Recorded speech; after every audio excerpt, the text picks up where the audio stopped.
Mitos y leyendas de nuestra América. ¿Me acompañas? Soy Jenny de Bernardo.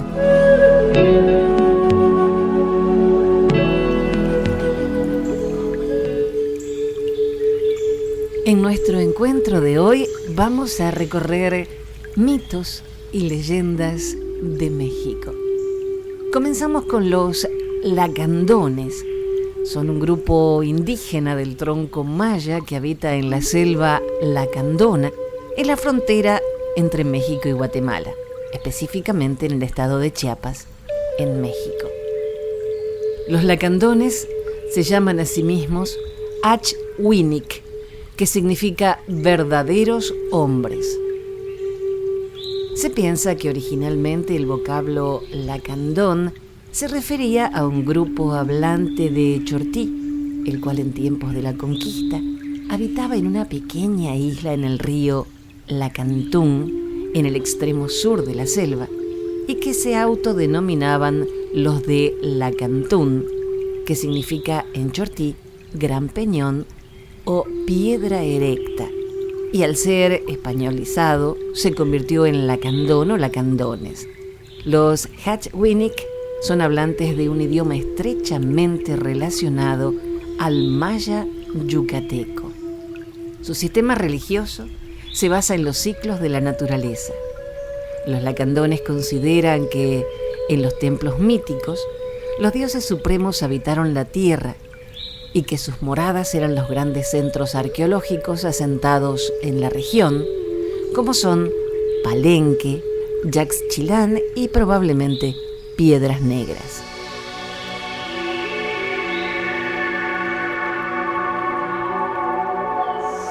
Los jaguares cósmicos es una leyenda lacandona. Cuentan los indios lacandones de la selva chiapaneca que el mundo fue creado 4 veces por el dios Achak-Yum, nuestro verdadero padre. El primer mundo fue destruido por causa de fuertes vientos y lluvias que inundaron la tierra. El segundo llegó a su término a causa de un eclipse que provocó que los monstruos terrestres y celestiales devoraran a los hombres. El tercer mundo fue destruido por Achak-Yum, descontento a causa del comportamiento poco piadoso de los hombres hacia él. Cuando Achak-Yum creó el cuarto sol, es decir, el cuarto mundo, las almas de los muertos se despertaron y volvieron a poblar la tierra. Cada vez que el mundo se destruía a causa de los enojos del dios, este cubría al sol con su manto y los grandes jaguares cósmicos bajaban a la tierra para devorar a los hombres. Los jaguares, connotados con características masculinas, se encontraban amarrados a un árbol de copal y vivían en el este del universo. En cambio, los jaguares hembras habitaban el oeste y se mantenían atadas a un tronco de guaje. Entre ambos bandos se entablaban constantemente cruentas luchas.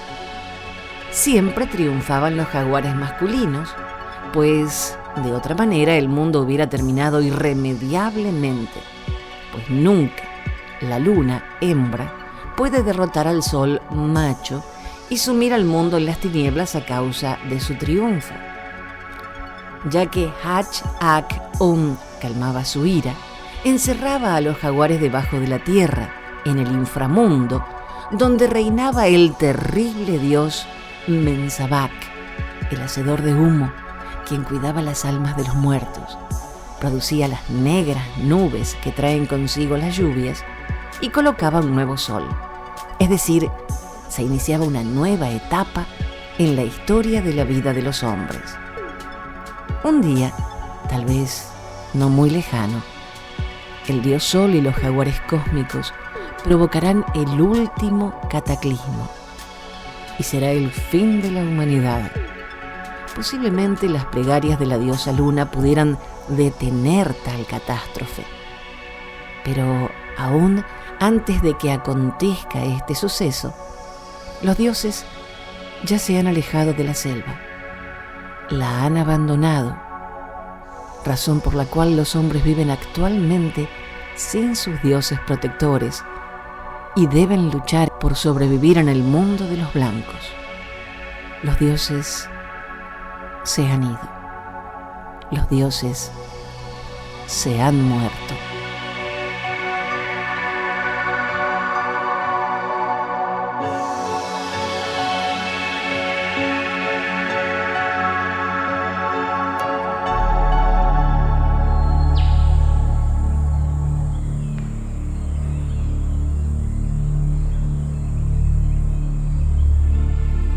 Los nahuas son un grupo de pueblos nativos de Mesoamérica al que pertenecen los mexicas y otros pueblos antiguos de Anáhuac que tenían en común la lengua náhuatl.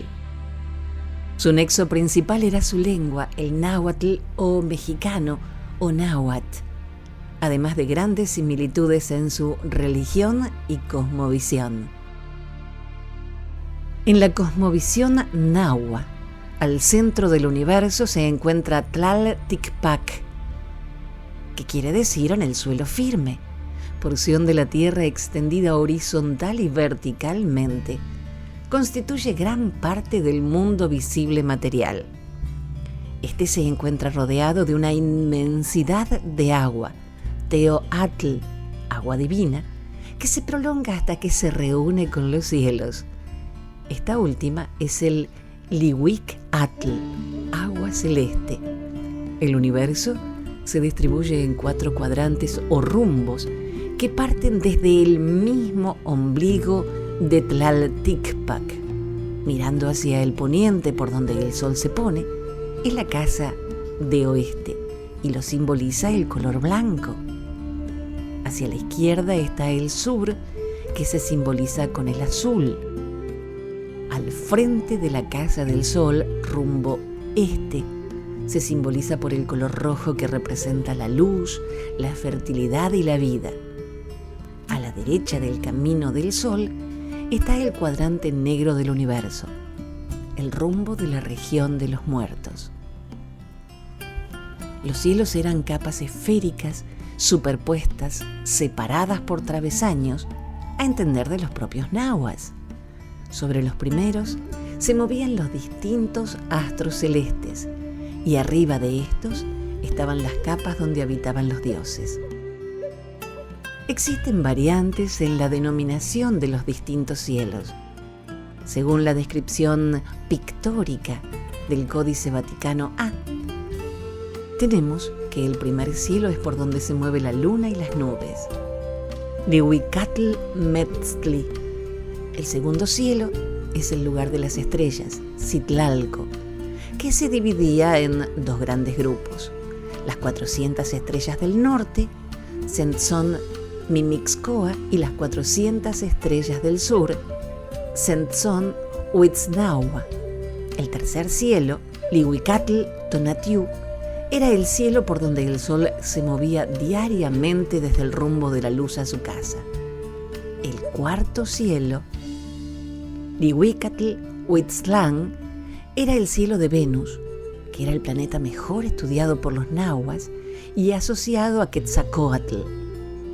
Las estrellas humeantes, o Citlalín Popoca, como se llamaba a los cometas, pertenecían al quinto cielo. El sexto y séptimo cielo son los de la noche y el día. El octavo está en disputa. La versión más aceptada es que es el cielo de las tempestades. El noveno, 10º y 11º, blanco, amarillo y rojo respectivamente, son la morada de los dioses. Teteocam, lugar donde ellos viven. Por último, el 12º y 13º constituyen la mansión de la dualidad, Omeyocán, donde habita Ometeotl, región metafísica, fuente de generación y de vida. Los 9 infiernos son planos y cada vez más profundos.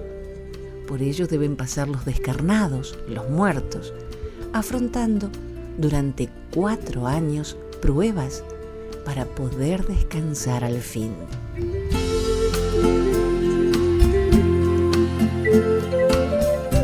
Chauchiotecolotl, precioso búho nocturno, dios del inframundo, de la pestilencia y del misterio, fue venerado y temido por los mexicas.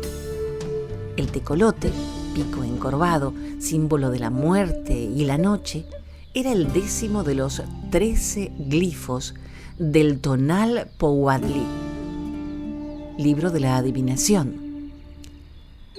Chalchiutecolotl fue el eterno acompañante del dios Tezcatlipoca, a la vez que el mensajero del dios de la muerte y patrón de aquellas personas que nacían el día Miquitztli, muerte. Se los temía porque presagiaban enfermedades y catástrofes y se les ligaba con los Tlacatecolotl, los hombres búho, ladrones y violadores, quienes tenían la capacidad de convertirse en tecolotes cuando estaban a punto de ser atrapados y así poder huir. Desde entonces, el tecolote anuncia la muerte. Dice el refrán: cuando el tecolote canta, el indio muere. Los nahuas de la región de los Tuxtlas en Veracruz ven al tecolote como un ave de mal agüero que envían los brujos con el propósito de quitar el alma a los hombres y causarles la muerte. Los brujos arrojan tecolotes disecados rellenos de hojas de maíz al techo de la casa donde vive la persona que desean matar. Los nahuas de Chicontepec cuentan que en el inicio de los tiempos, Ompacatotiotzin, el dios dual, durante la repartición de las tareas que correspondían a cada uno de los dioses en el momento de la creación, indicó a Tlatotecolotl, el hombre búho, que él sería el encargado de vigilar la conducta de los seres humanos y de dar el castigo que se merecían aquellos que pecaran de desobediencia. Fue su esposa Mitztli, la luna, la designada para ayudarle a llevar a cabo dicha tarea. El hombre búho es también quien propiciaba el equilibrio cosmogónico, pues auxiliaba al dios Sol en su tarea de alumbrar a la tierra. Sus dos amos son el Sol y la Luna. El dios Tlacatecolotl otorgaba riquezas a los hombres, pero también podía quitárselas a su arbitrio. Gustaba de provocar discordias, pero resolvía muchos problemas de difícil solución.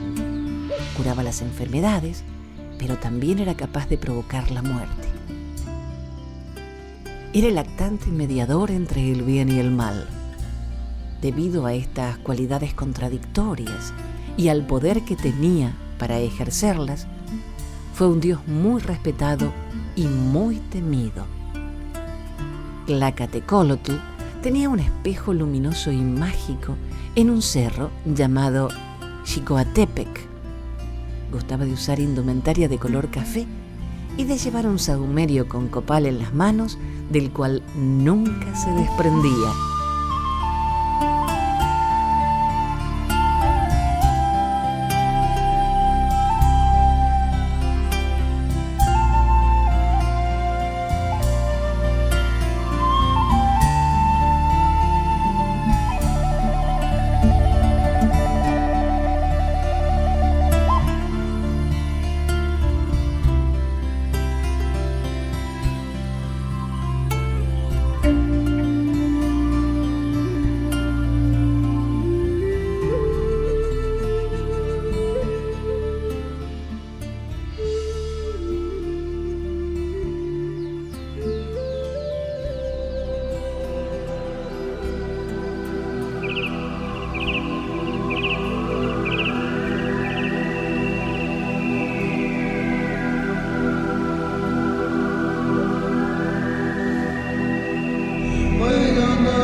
Como el resto de Mesoamérica, los mayas creían en un reino supernatural habitado por un conjunto de poderosas deidades.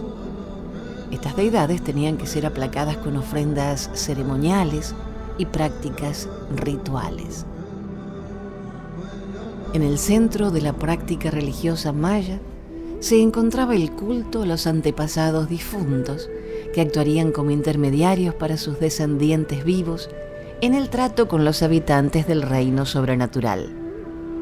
Se consideraba que las fuerzas sobrenaturales impregnaban la vida, influyéndola en todos sus aspectos, desde las actividades cotidianas más sencillas, tales como la preparación de alimentos, hasta el comercio, la política y las actividades de la élite. Las deidades mayas regían todos los aspectos del mundo, tanto visibles como invisibles. Algunas leyendas mayas relativas al origen del universo cuentan que Kukulcán, el dios creador, y Tepeu, el dios del cielo, crearon al mundo. Cuando se afanaron en dar vida a las aves, el Quetzal nació de los soplos que los dioses dirigieron a un árbol de Guayacán. Con el soplo divino, las hojas azul verdosas del Guayacán salieron volando y en su vuelo adoptaron la forma de esta maravillosa ave de majestuoso y largo plumaje. Kukulcán, el dios más importante del panteón maya, cuyo nombre significa serpiente de plumas, y precisamente de plumas de Quetzal, se conoce en la mitología quiché con el nombre de Gokumats. A este omnipotente dios se le veneraba mucho tiempo antes del asentamiento maya en la península de Yucatán y aún, incluso antes de la formación de Chichén Itzá en el siglo VI. El libro sagrado de los mayas quichés, el Popol Vuh, relata que fue Gokumats, junto a Tepeu, quienes después de varios infructuosos intentos dieron forma al mundo donde no existía nada sino un tranquilo y apacible mar. Crearon la tierra y la poblaron de animales y de seres humanos. Antes de la creación, Tepeu Gokumats, la dualidad sagrada, vivía enterrada en plumas de Quetzal. Un cierto día, el dios triple, llamado Ucuxcaj, corazón del cielo, dios del viento, las tormentas y el fuego, les despertó de su divino letargo con el propósito de inducirlos a realizar el acto supremo. En el templo dedicado a Kukulcán, construido por los mayas Itzáes en el siglo XII después de Cristo, en la ciudad de Chichén Itzá, ocurre un curioso fenómeno acústico. Se dice que en la famosa escalinata, donde aparece en los equinoccios de primavera y otoño la serpiente emplumada descendiendo, si una persona hace palmas en la parte de enfrente de la escalinata, el sonido se propaga en el peralte de los escalones y se produce un eco distorsionado que se escucha como el suave canto del Quetzal. De aquellos quetzales que llegaron en tiempos pasados y de los cuales nos dice el Chilam Balam de Chumayel, llegarán a su ciudad los Itzáes, llegarán plumajes, llegarán quetzales, llegará Cantenal, llegará Sequic, llegará Kukulcán, y en pos de ellos otra vez llegarán los Itzáes, y los quetzales siguen estando presentes.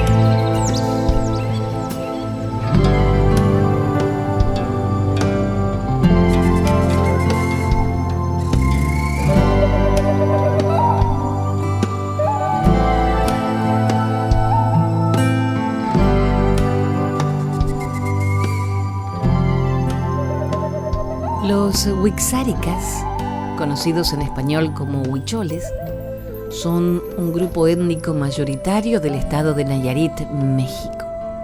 El etnónimo huichol proviene de la adaptación al idioma náhuatl del autónimo wixárika, debido a que el idioma huichol, la A puede llegar a oírse como O. R y L son alófonos y la pronunciación de la X, que era sibilante, se interpretó como africada entre los siglos XVII y XVIII, época en que puede ocurrir el préstamo de la palabra. Pero la pérdida de la sílaba K dio como resultado huitzol en náhuatl y su castellanización huichol. La religión wixárika y la cora son prácticamente las únicas en México que cuentan con una población importante, 50%, de fuertes creencias tanto nativistas como animistas, es decir, con un arraigo religioso prehispánico y con menores influencias del catolicismo. El otro 50% de su población profesa el catolicismo. Su religión consiste en 4 principales deidades: maíz, águilas, ciervos y peyotes, todas ellas descendientes del sol Tau. Sus actos religiosos se llevan a cabo en un monte llamado Quemado, en el estado de San Luis Potosí, en México. Este monte se encuentra dividido en 2, un lado para las mujeres y otro lado para los hombres. En sus actos religiosos suelen hacer uso del peyote. La religión va implícita a través de la vida del wixárika, forma parte de su identidad y está presente a lo largo de su accionar, de sus costumbres y en la cotidianeidad tanto individual como en lo comunitario. La religión viene a ser un compromiso fundamental en su existencia. Es parte de su cultura y de sus distintas formas de expresión. La Madre del Mar es un mito huichol. En el municipio de San Blas, en el estado de Nayarit, existe una zona sagrada para los huicholes llamada Tatey Jaramara, situada hacia el oeste. En este bello lugar habita una diosa que lleva el mismo nombre y es la Madre del Mar. Dice el pueblo wixárika que el mar dio vida a todo lo existente en este mundo. De ahí salieron los seres humanos cuando el mundo era oscuro y solamente la luna y las estrellas lo iluminaban. Y cuando los dioses formaron a los jicareros para que buscaran el cerro del amanecer, Wirikuta, el lugar donde debía salir nuestro padre el sol Tayau, cuyo sitio sagrado se encuentra en el este. Los colores simbólicos de este sitio son el azul y el morado. Dentro del mar habita Huaxiehue, el blanco vapor, la roca blanca, primera cosa sólida que existió y que tiene la forma de la diosa Tatey Jaramara. Hay también una piedra más pequeña que se conoce con el nombre de Cucahuima. Cuando la diosa choca con la roca, se transforma en vapor y se producen nubes que darán lugar a la lluvia. El símbolo, tanto de la lluvia como de las nubes, es la serpiente alada, o el camino que toman nuestras madres de la lluvia, las Tateteima, para llegar a los lugares sagrados de la cosmografía ichola. Cada una de las diosas de la lluvia ocupa un punto cardinal. Al sur se encuentra Tatey Niarihuame, en el norte está Tatey Irameca, nuestra madre del retoño. La lluvia del este la produce Tatey Quiehuimuca, nuestra madre del venado. Al oeste vive Tatey Matinieri y en el centro la lluvia se debe a la venerada Tatey Aitzarika. Si no fuera por Tatey Jaramara, que da lugar a las nubes y la lluvia, el mundo no existiría. Por ser tan buena, A la diosa se le visita en peregrinaciones que los huicholes organizan hacia el lugar sagrado, con el fin de agradecerle la fertilidad y de tomar tierra de la orilla que permita fertilizar sus campos serranos. Tatey Aramara, el mencionado lugar sagrado, según algunos etnólogos, es el sitio donde moran los muertos y se denomina Narahama, a donde van las almas de los muertos después de haber estado 5 días en los lugares que conocieron en vida. A este monolito se llevan las ofrendas sagradas que son lanzadas al mar. Dichas ofrendas consisten en tsikuri, ojo de Dios, elaborado con una cruz de carrizo y estambre alrededor de ella, que simboliza la tierra primaria. Se agregan jícaras votivas y flechas o peticiones pintadas en papel. Algunas veces, tales peticiones se elaboran en tablas de madera con dibujos de estambre. Asimismo, las ofrendas llevan galletas, monedas, velas y chocolate. Este cerro, isla o monolito situado en el mar, y que, como queda dicho, simboliza a nuestra madre el mar, es ella misma que nos permite ver su cabeza y su mano, la izquierda. Su pelo lo forma el cielo, que lleva como adorno a los pájaros y a las nubes. Su vestimenta la forma el mar Pacífico, cuyo encaje le corresponde a la espuma que se forma al chocar contra la isleta y que le permite recoger las ofrendas que le brindan sus adoradores.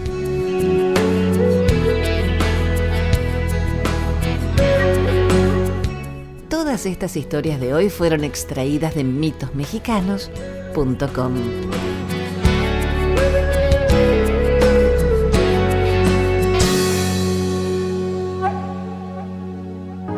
Dijo un escritor y humorista alemán: la memoria es el único paraíso del que no podemos ser expulsados.